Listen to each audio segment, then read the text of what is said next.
pagi. Apa kabar Bapak hari ini? Luar biasa Bapak.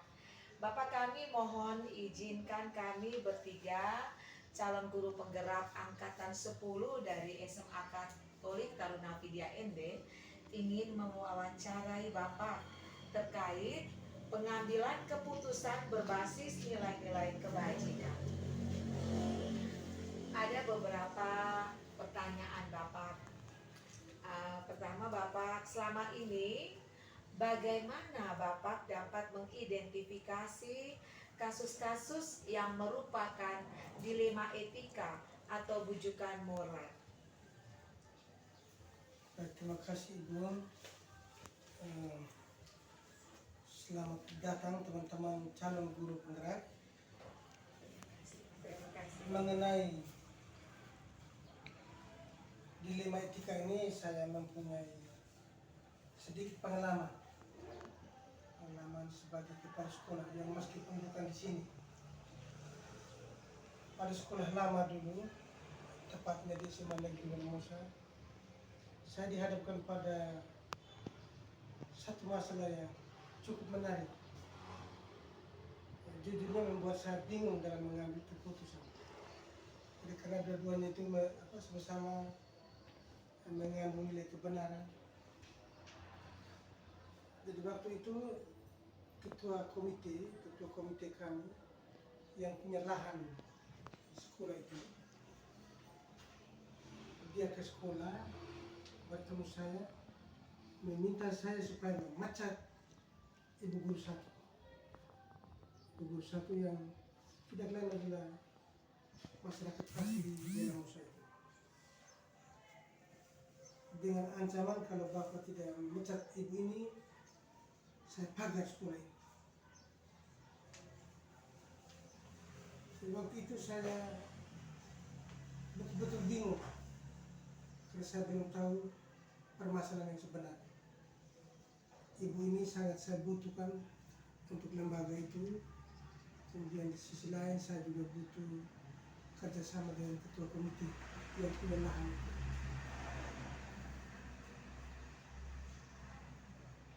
Saya tidak serta-merta menjawab itu. Saya mengatakan pada beliau, berikan saya waktu dulu. Kemudian saya panggil ibu itu, ada persoalan apa saya tanya. Sampai ketua komite itu panggil ibu guru, saya tanya ini ada masalah apa. Ibu itu jelaskan seperti tadi saya katakan tentang batas tanah.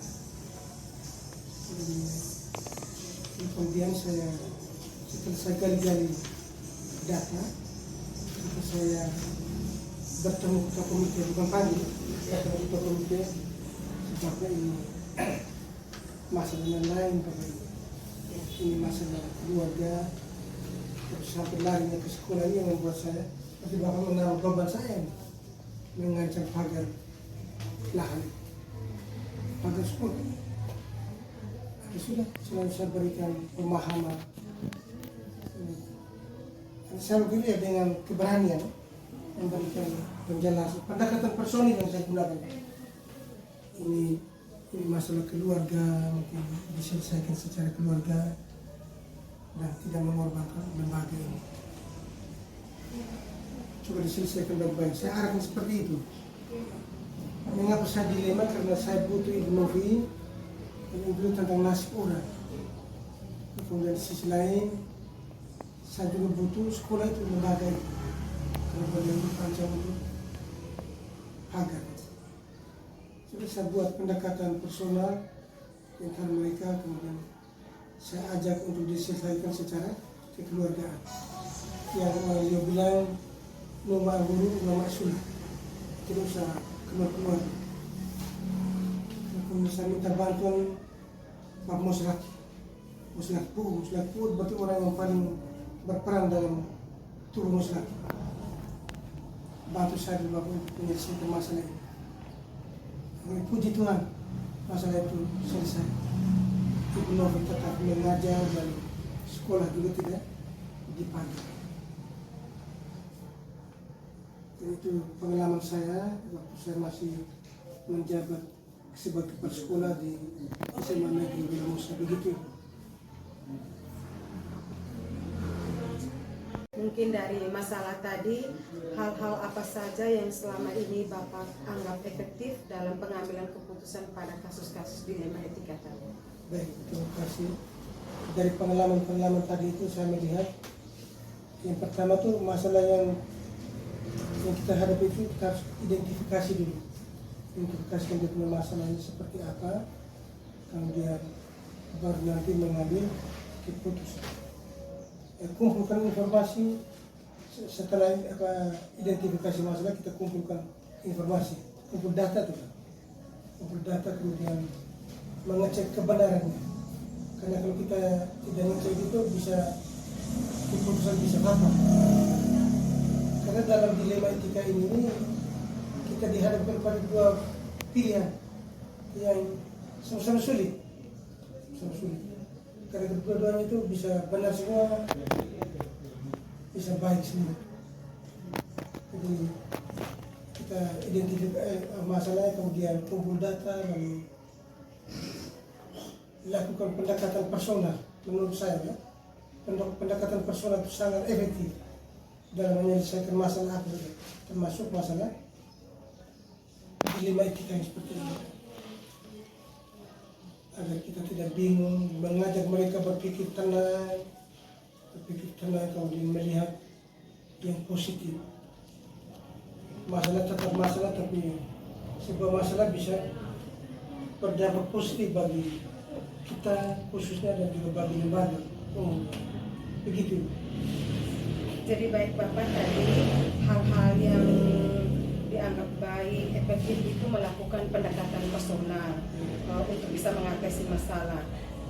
Kira-kira hal apa saja yang selama ini merupakan tantangan dalam pengambilan keputusan pada kasus-kasus dilema etika ini? Terima kasih. Tantangan itu berat sekali. Karena kita tuh dihadapkan pada dua pilihan tadi tuh. Dua pilihan yang dari sisi etika itu tuh sama-sama benar. Di situ kita diuji untuk menentukan kematangan kita, kematangan seorang leader untuk menentukan pilihan. Dan di situ saya melihat tantangan tadi. Itu tadi. Tantangan yang pertama itu menentukan pilihan tadi. Menentukan pilihan untuk, karena di dalam menentukan pilihan itu tuh dua-duanya itu tidak boleh dirugikan, tidak boleh. Karena nilai benar itu sama tuh. Yang tantangan yang paling berat itu di saat menentukan pilihan tadi. Dan kita diharapkan untuk tenang, kemudian melihat sisi positif, mengajak mereka juga untuk berpikir positif. Baik Bapak, tadi Bapak sudah menjelaskan beberapa tantangan dalam hal mengambil keputusan. Kira-kira apakah Bapak memiliki jadwal tertentu ataukah dalam mengambil keputusan dalam kasus menyelesaikan kasus dilema etika, apakah keputusannya langsung diambil pada saat itu ataukah Bapak memiliki jadwal tersendiri untuk mengambil keputusan tersebut? Terima kasih.